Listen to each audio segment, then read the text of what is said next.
Man, I never thought I'd see this in a smartwatch. Namaste, we're DHRME.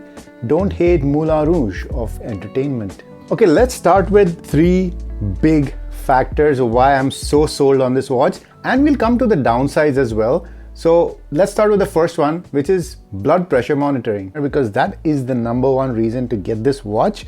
This watch is certified by both the EU's medical body and China's National Product Administration. I don't think it's getting an FDA approval anytime soon because the brand itself isn't available in the US. But keeping that aside for a second, so if I pull up this watch right now, this watch lets you measure your blood pressure. And usually I've seen this in things like, the Samsung Galaxy Watch Ultra. But the difference here is this thing actually expands, and that is basically the same thing as a blood pressure monitor. And there it is. It's gone back. So that is very unique. I've not seen this anywhere. So that's it, guys. Blood pressure monitoring. It's not something you see in a watch very often, and it is so convenient. I could do this like multiple times an hour and I would be fine. And the main thing here to note is this is not an arm cuff monitor, the other ones that you get from the doctor where they strap on that Velcro thing. If you ever use that, this is a wrist cuff monitor, and wrist cuff monitors in general are less accurate than arm cuff monitors. But at the same time, if you average these measurements, like, take 2 or 3 in a row, you can get pretty close to an arm cuff monitor measurement as well. At least that's what I've read online. I'm not a medical expert, so don't sue me for this. But whichever way you slice it, if you're somebody who needs to measure their blood pressure very often, this is so much easier to do. This can kind of like do things every hour. It can even measure it every hour, remind you, hey, there's a measurement coming up, and then you stay still and you hold your arm and you get that measurement. That's kind of incredible. I just wish it would do 2 or 3, so that it could give you a good average, but that's not there and you can trigger that manually. But still, this is way better than something like the Samsung Galaxy Watch Ultra, for example, which relies on a one-time configuration with an actual arm cuff monitor. And then it uses that initial configuration to guess what your blood pressure is. So by far, in terms of watch type devices, this has to be the most accurate that we've seen. In addition, you have to actually be in the right form for this to work. So you have to have your elbows stable, the watch held up to your heart height, they suggest, and only then are the measurements reliable. And that's important because if you're doing this every hour, you might be in the middle of something where you cannot sit like this. So you have to kind of stop what you're doing, do this, and then it'll measure it correctly. It can also measure it every night, and I wonder how accurate that will be because you'll be fast asleep. I had this on all night, by the way, and it didn't wake me up. I'm not a very light sleeper or a heavy sleeper. I guess I'm somewhere in the middle, but this did not wake me up with this blood pressure monitoring. So that's kind of cool. You can do it at night. But again, how reliable will that be if you're not in the right position for it to measure your blood pressure? The second big deal, which I think Huawei doesn't even talk about, is the strap, guys. I've used numerous smartwatches, regular watches. I've been wearing a watch since I've been 10 years old, I think, and I'm pretty old right now. But in the last decade, I've had serious issues with allergies on straps. And it doesn't matter if it's an expensive smartwatch or a cheap one, all of them give me some kind of trouble, except the Huawei Watch D2. This has been the first watch in a decade where I haven't felt allergy issues, guys. And I was wearing this for the last couple of weeks to test it out. There was one day I remember I took out another watch, an expensive smartwatch, to wear because I wanted to test something with the phone, and lo and behold, instant allergy issues. And that says something to me that the materials they're using here are really good. Huawei does some good hardware engineering, guys. And the third big reason, before we come to the cons, as to why I love this watch is battery life, guys. So now I'll just tell you what day it is. Today is, it started measuring my blood pressure. That's not what we want. So today is the 20th of January and it's 12:35 p.m. Yeah, the watch shows time as well. I put this on 100% charge. I took it off the charger on the 12th of January and it was 100% at 5 p.m. And so this is 13, 14, 15, 16, 17, 18, 19, 20th. So a bit short of 8 days. And guess how much battery I still have left, guys? 26%. Amazing. I have used 75% in 8 days. So suffice to say, this is an easy 10-day watch if you don't have your always on display on. They do say it's about half that with always on display on, which is pretty amazing as well. So battery life is excellent. Even the Ultra watch from Samsung is a 2 or 3 day watch. So this is not quite maybe the Garmin level, but I am very, very satisfied with the battery life. For me, that's one of the key pillars of a watch, along with the display and some sort of smarts. So let's talk about the fitness features this watch has. All right, I've just done a quick workout, about 10 or 15 minutes, just weights, and I used the Polar H10 heart rate monitor, which was strapped to my chest. So this is about the closest you can get for a reliable heart rate monitor. And I had my Huawei Watch D2 on for workout tracking as well. And this is kind of how it went. So the graph you're seeing on the heart rate here is the Polar H10, and this is the results from the Huawei. So if you just take a look at it at a high level, you can see that the pattern is very similar, right? Like it starts about here and then it goes all the way up in my first rep. Then I had a bit of a break. If anything, I think around like 4 minutes, like between 4 and 5. I think that's where the discrepancy is a little bit. You get a bit of a peak on the Polar, but that is not really captured on the Huawei. And in general, I think the pattern other than that is very similar. We see a peak here at around 171 on the Huawei, and it's about 163 on the Polar.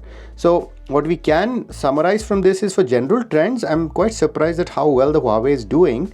However, isn't accurate to the the smallest degree. So you can see the peak here is 171 on the Huawei, whereas 163. And I think the lowest, when we started off, it was 78 on the Polar and it was about 74 on the Huawei. So there's a bit of a discrepancy either way. However, in terms of general patterns, this is very good for a smartwatch. And the training summary, if you can see, the average is also very close. The Polar has an average of 131, whereas the Huawei brings you an average of 130, which is quite decent. Unfortunately, for a strength workout, I'm not seeing too much of information on the Huawei. You of course get your heart rate zones, etc. But other than that, I'm not seeing too much statistics. Whereas I think for a run or a walk, you're going to get much more information, including of course GPS coordinates. So in terms of heart rate tracking, I'm pretty happy with what the Huawei is able to deliver here. Then you have a sleep thing, which I really like. I really like the sleep thing because it gives you one score, 79, it gives you a star score, And in addition, you get all the different phases of sleep, the deep, light, REM, and awake. You get only 4. That's interesting. I don't think I slept for this long, but sure. You get your respiratory rate, your heart rate, and your blood oxygen. Then there's one called just your quick health measurement. And I thought that was a really nice touch because if I measure it, it'll take about 30 seconds. And it basically gives you one overview of a few of your health parameters. So here it says no abnormalities. You get your height, your weight, which if you've entered, you get your average heart rate, your SpO2 reading, your stress, your skin temperature, and just an overall view in just one measurement, which is nice. 30 seconds. It's like, instead of measuring your stress, you can just hit measure for this and it'll measure a bunch of things for you. So in addition to all that, they've also managed to pack in a barometer which measures the air pressure, which is something we've seen in other watches as well, but it's quite a small package and they've managed to do quite a lot. And then you have the regular breathing exercises. I do like the haptic feedback on this. It's very subtle. It's not like vibrating your wrist off. Really nice and feels like a very polished product in that sense. You can also ring your phone. So this is how the camera works, guys, at least on iOS. So this does not work as a remote viewer, but just as a remote shutter. So if I press the button, yes, it does hit.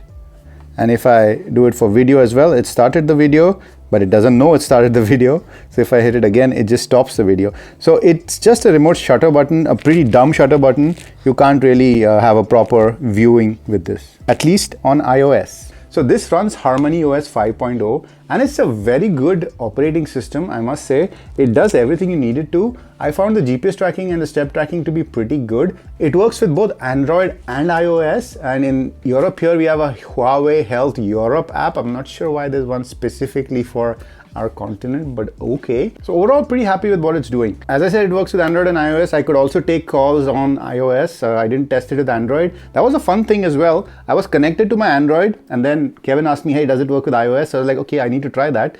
I could just kind of disconnect from my Android watch and reconnect to my iOS without having to restart or reset all settings, which is wonderful to see. You can actually switch between phones kind of on the fly almost. So it does have a lot of functionality in that sense. The downside is it does not have some functionality which I need. So things like contactless payment, ability to play Spotify, you can play local files on this, But those kind of things are missing, which is a little bit disappointing. And even though this is IP68 rated, which is a pretty good rating when you're out and about, and if it's raining or you're at the beach or whatever, that is fine. But this is not recommended for showering or swimming, which is kind of a downside for this watch. And other than that, I don't really like the watch faces on this too much. Let's just take a look at some. So these are the watch faces you can get. Activity rings. This is the one I downloaded, even that was beyond the default ones. Yeah, I mean, I just don't like the design of it. It's not that there aren't enough watch faces to go around. There's many more you can get from the app, but all of them look kind of meh, and maybe it's just like a taste thing, you know, everybody has different tastes. But a good thing about the design is the hardware again. Now the display is wonderful. I found it more than usable. This is what I'm using it at right now, guys. It's like almost minimum, but if I go up to like maximum, it is more than enough in bright daylight. And all the data that you heard about, the Huawei fitness data, also syncs with Apple Health, which is again very nice if you're in the Apple ecosystem, but it does not sync with Google Fit. And at the end of the day, I think the biggest downside of this watch is not the hardware, it's not the software, it's not the design, it's not the display, it's not the fitness tracking, it is the price. This costs 399 euros here in Europe, and that is quite a lot of money for a smartwatch. You can get a decent smartwatch for half of that price. Of course, not with all the features. You can even get a Huawei GT Pro, which is their flagship, without the blood pressure monitor for less than this money. So the Huawei Watch D2 is a fantastic watch, A, if you can get it at a good price, and B, if you need the blood pressure monitoring. If you don't need the blood pressure monitoring, you can look at other alternatives as well, but I have nothing really to fault with this watch. Now, quick disclosure before you guys head out. This watch was sent out to us by Huawei, but this is an independent review. As you know, we pull no punches here on the channel, and the reason we're able to do that is thanks to you guys, our subscribers, but an even bigger thanks to our patrons and members who support us financially. We have 4 tiers, so if you guys want to get in on the action, check out the link in the description. 4 tiers, like I said, you got Popsicle, Icicle, and these lovely tested folks, and our very special thanks goes out to our Fuckman tier, the highest tier. So a big thanks to Rachel, Gamma Panda, and Paula. Thank you guys extra much. You've been managing your pressure, and we've been DHRME.